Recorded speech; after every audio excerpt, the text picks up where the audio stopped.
Today I'm going to be talking about installing a Fender Eliminator or getting rid of your stock Fender on the FZ09. These are the signals I've selected. They didn't come with it, but the Fender Eliminator did come with this light here. Now I don't know if it's exactly perfect, but it sheds light on it, shines light on it. So anyway, this whole thing is one piece, including this section here that goes up into the 4 holes here. Okay, now if you look at the stock one, it does the same thing. It just has those 4 bolts, but instead of going all the way down and then even further down, it's nice and short. So one of the first things that I noticed was that the key, you'll see it's really clean here because I didn't install it when I first installed the Fender Eliminator. The stock one comes with this little flappy cover thing. Anyways, it went like this, so I cut this long part off, and then I made a whole little nick here. The big part is it has a flap, and I've modified it so the bolts, space for the bolts, and then the bolts will go through there. And I'll show you how I did that whole thing here. It did require that I get bolts from another project. I'm going to go talk about the wiring. As you can see, I have I'll put a link to it right here. The soldering, and that's simply replacing the stock ends with the aftermarket adapters. It allows them to plug right in, so you can either change them out or anything like that. It's a really easy task. This is part of the build for that. This is the wire for the light. It's all one big piece when you pull it off at the bottom, but the wires themselves are unique, I guess is the best way of saying it. So it's just a matter of figuring out which light is for the license plate and which ones are the turn signals. It's really easy. So here I've gone with the Rizoma, I don't know, the Fender Tail Light. That's how it lines up. I think it's super nice compared to the stock one, which is basically like this huge thing just sitting on the back of your bike. If you look at the FZ09, this light is sweet, it fits right into the design of it. But the FZ, no, not at all. Not cool. I don't know. Much cleaner with this. This was fairly inexpensive, about $100 American. Lights up pretty good. Alright, so to take your stock Fender off, talking about this guy here, it'll be in the same position as these 4 bolts. Those 4 bolts there. But to get at that, this piece will be installed.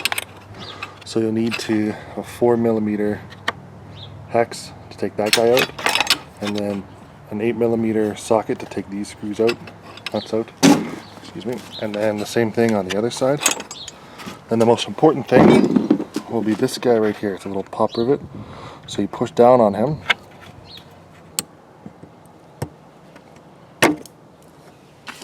Alright, so you see when there's no pressure on it, it looks like this.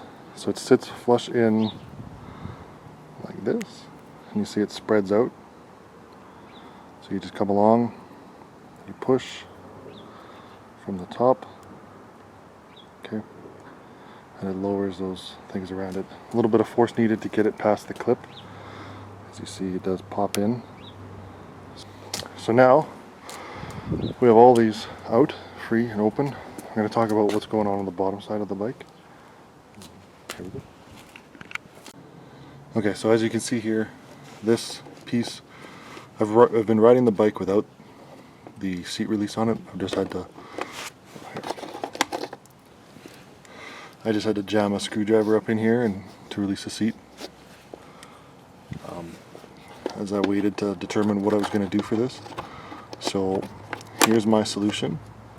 You take the stock cover off of the stock Fender, and then you drill 2 holes in it, spaced Well, this should be spaced evenly, but these don't appear to be.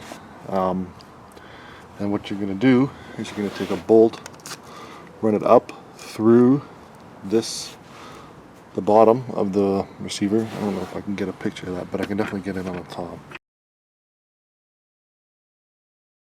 Alright, so my solution for the seat release is to still retain the stock seat release with the key and use the cover supplied with the stock fender. I've modified this. I've cut, as you've seen earlier, I've cut it here, and then I bent this piece in to allow for the wires to move past it, and then I drilled 2 holes in it. Yours should be evenly spaced. Mine aren't. That's annoying. But what's going to happen is this is going to sit in here, and it's basically going to cover it so that there is no water or stuff getting into your keyhole. And I had to cut gaps into the side of this for the screw heads. We'll see. If it's close, it'll be great. If I need to just add some rubber to it, then I will. But here goes.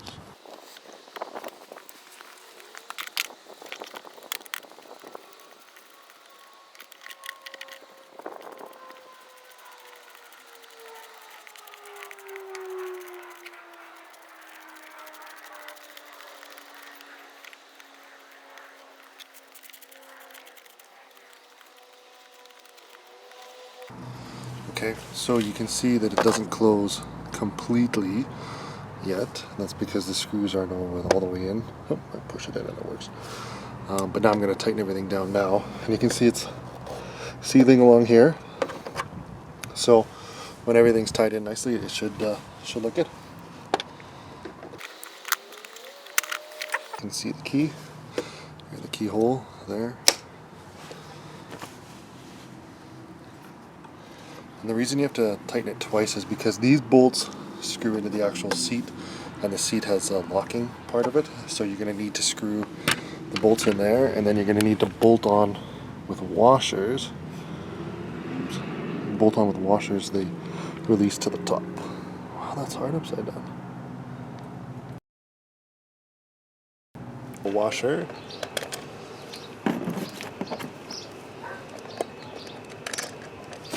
Just because I don't really trust the bottom, I'm going to Loctite. That way any vibrations doesn't knock those nuts loose. Okay, so because this piece right here, because this is threaded, if you hold the bottom one still, it will tighten the top thing onto this thing without crunching your plastic thing up into itself. Not really exactly how I wanted to do it, but it works out the best. There, so that's nice and secure. You have no big gaps for dirt to get in. They're all blocked off here. I may put a little piece of plastic here just to seal this up, but for the most part this is now done. Alright, so to put everything back together now, this is installed. You got the cover solution fixed below. Now you install the actual nuts for the Fender Eliminator, the new mount you have. Then you go here, right? Because you need to move these guys out in order to get these bolts in. Okay. Then you put your tabs in, right here, in through the bottom, and then you finish with these up here. Okay. So here we go.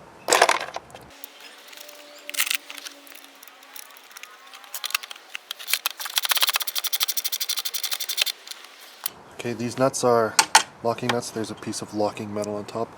So you don't need Loctite or anything like that. You just want to make sure they're snug, but not too snug.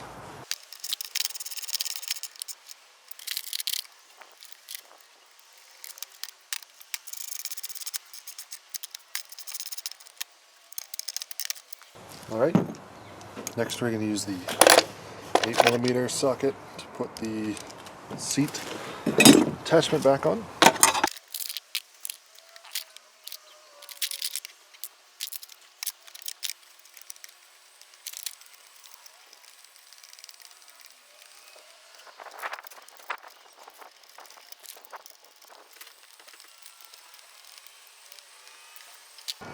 Alright, so if it's too hard to pull this and you think you're going to break it, stop and undo this right here, and then keep undoing it until you're confident that you won't break your plastics. Don't just use my, oh, I just bent it out of the way, because I did break my tabs to begin with. Who knows what else, there may be something else different with mine. Okay, now put your tabs in from the bottom.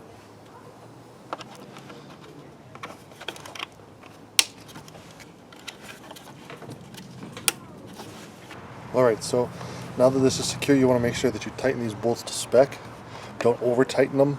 You don't want to strip them, but don't leave them loose. This is very important as it holds your seat in place when you're riding. If any of this is loose, including these parts when you're done, if anything is loose when you're done putting everything back together, stop, take it all apart, put it back together if you can identify the problem. If you can't, consult a professional, as you don't want to be endangering your life or anyone else's because you didn't put your bike back together properly. So these are 10mm, and they have a little built-in washer spacer type thing, and what that does is it goes into the plastic and it holds the plastic down. The washer doesn't hold, the spacer keeps the plastic in place while it doesn't allow the nut to squish it as hard as you can. So it holds it in place without damaging the plastics. And the best way to make sure that you don't damage them is to look on the side and make sure that the spacer is going inside of the plastic and not on top of it and squishing it. The moment you should feel resistance should be at the very end when you're just putting it into the metal of the bike. It should not be when if there's a space between this bolt and the plastic and there's resistance. Stop and make sure that that spacer fits in properly.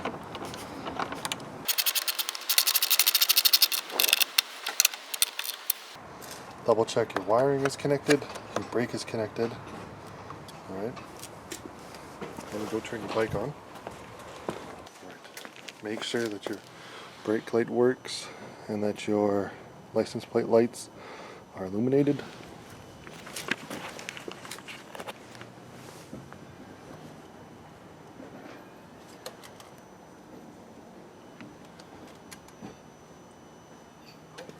There we go. Nice and easy. Alright, one really important thing before you put your seat back on, make sure that the seat release actually works. There, really easy to tell. And you're done. You can see the problem with the Fender Eliminator is that you get dirty. Kind of a trade-off I'm willing to take, but anyways, just so you know.